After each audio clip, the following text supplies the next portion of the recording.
paano nga ba magkaroon ng babuyan na walang amoy.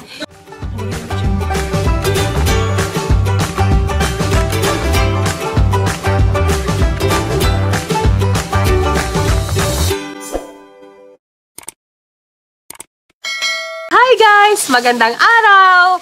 Shout out po tayo sa ating mga subscriber at sa mga bagong subscriber. Thank you very much sa inyong mga suporta guys. Please, huwag kayong magsawang panoorin ng aking video. Sa video na to, pag-usapan natin kung paano nga ba magkaroon ng babuyan na walang amoy. Yes guys, pwedeng mangyaring ang mga alaga nating baboy walang amoy. Kahit malapit pa kayo sa inyong kapitbahay at malapit sa bahay nyo, pwede nyo pong gagawin na hindi magkaroon ng amoy ang inyong mga alagang baboy. Kadalasan sa mga small hog raiser natin, lalo na dun sa may mga kapitbahay at malapit sa bahay, kadalasan silang kinocomplain ng mga kapitbahay dahil sa amoy ng alagang baboy nila. Iba dyan, binibenta na lang dahil sa maraming complain na amoy ng alaga nilang baboy. Madaling-madali lang iwasan nating magkaroon ng amoy ang ating alagang baboy. Ang sikreto guys na gagawin natin, unang-una, tulad ng ginagawa ko, kasi kanya-kanya tayo ng mga ideas kung ano ang gagawin, ano iwasan yung amoy ng mga alagang baboy natin. Guys, ang unang-una, kung mag-aalaga tayo ng baboy guys, kailangan laanan natin ng oras na maalagaan sila. Mamonitor natin yung mga alaga natin kung anong ginagawa. Kahit gaano pa ako kabisi guys, ang ginagawa ko, binibigyan ko talaga ng time ang aking mga alaga na bago ako umalis, kahit masama ang pakiramdam ko, ginagawa ko, nilalaanan ko sila ng oras na linisin ang kanilang kulungan. Unang-una ang ginagawa ko guys, yung pupo nila. Yes, yung pupo nila, nilalagay ko sa sako. Hindi ko siya nilalagay sa septic tank.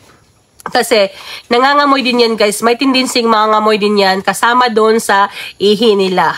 Kaya ang ginagawa ko, nilalagay ko siya sa sako at sinasegregate. Pag nasa sako na siya guys, hindi siya nangangamoy. Ngayon, yung pupo ng baboy, pwede mo pang magamit na fertilizer sa inyong mga pananim. Napakalaking tulong din ang pupo ng baboy gawing fertilizer. Bukod sa hindi na maamoy, ay fertilizer ka pa sa iyong mga pananim. Yes, gayan ang ginagawa ko guys. At pagkatapos, kailangan guys, tuwing tumatay sila, kailangan nyong linisin agad. Huwag nyong hayaan na hinihigaan lang ng inyong alaga ang kanilang pupo. Dahil yun yung nagpapaamoy sa kanila. Yung hinihigaan ang kanilang pupo. Lalo na guys, pagka nainitan sila, gustong-gusto nilang hinihigaan ang kanilang pupo. Kaya para maiwasan natin ang amoy, kailangan ilinisin ng mabuti ang kulungan at tanggalin ang pupo nila. Guys, baka inisip nyo na mahirap yung gagawin. It's take time para hintayin kung kailan sila pupupo. Guys, alam nyo yan kung kailan tumatai ang inyong alaga. Kasi oras na binibigyan nyo sila ng pagkain, maya-maya tumatai na yan sila. Or kung hindi sila tumatai, balikan nyo. Dahil tulad ng sinasabi ko, once na nahigaan at naapakan nila, yan yung nagpapaamoy sa inyong alagang baboy. Pangalawa guys, yung ihi nila, nangangamoy din yung ihi nila. Para maiwasang hindi mangamoy ang kanilang ihi, kailangan yung banlawan ng tubig. Kahit isprehan lang. Hindi nyo kailangan nasasabunin everyday ang inyong kulungan, kundi kailangan nyo lang, banlawan lang ang inyong kulungan. Dahil ang ginagawa ko guys, once a week or twice a week lang ako nagbabrush at nagchlorine sa kulungan ng baboy.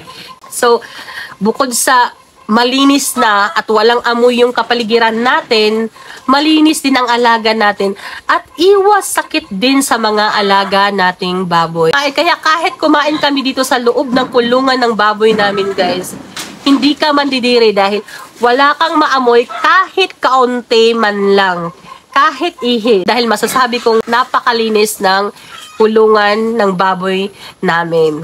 Kaya yun ang mga teknik guys. Panatilihin lang nating malinis ang ating mga alagang baboy. Siguraduhin na check nyo time to time at siguraduhin magbibigay kayo ng oras sa inyong alaga. Hindi pwedeng pupunta na lang kayo para pakainin ng inyong mga alaga or bibisita lang kayo kung kailan nyo gusto. Hindi pwede. Kailangan i-monitor nyo ang inyong mga alaga para maiwasan nyo yung amoy ng baboy. Mahalin nyo ang inyong mga alaga. Later on, makikita nyo yung bunga ng paghihirap nyo guys. Kaya yan, sundin nyo lang yan. Lalo na dun sa mga small hog raisers. Walang space na nandyan lang sa likod ng bahay nag-aalaga ng baboy. Kung gusto nyong maiwasang makomplain ng inyong mga kapitbahay, yun lang guys, kailangan laanan nyo ng oras at linisin nyo ang inyong mga alaga. At huwag nyong hayaang naliligo sila sa kanilang mga dumi. At kung tag-init naman guys at nainitan yung alaga yung baboy, paliguan nyo lang, sprayhan nyo lang, ganun lang kadali. Okay na yan sila, marirelax na yan sila pagka pinaliguan nyo ang inyong alaga. So yun lang yung ma-advise ko sa inyo. Kung yung itatry yung mga ginagawa ko, makikita nyo kung ano ang resulta. Para hindi kayo makomplain at tuloy-tuloy ang inyong pag-aalaga ng mga baboy. So, yun lang ang aking sikreto. So, this is for today's video. Thank you so much for watching and please don't forget to like and subscribe. At kung gusto nyo magpa-shoutout, please comment down below lang para ma-shoutout ko kayo. So, thank you so much. Bye-bye!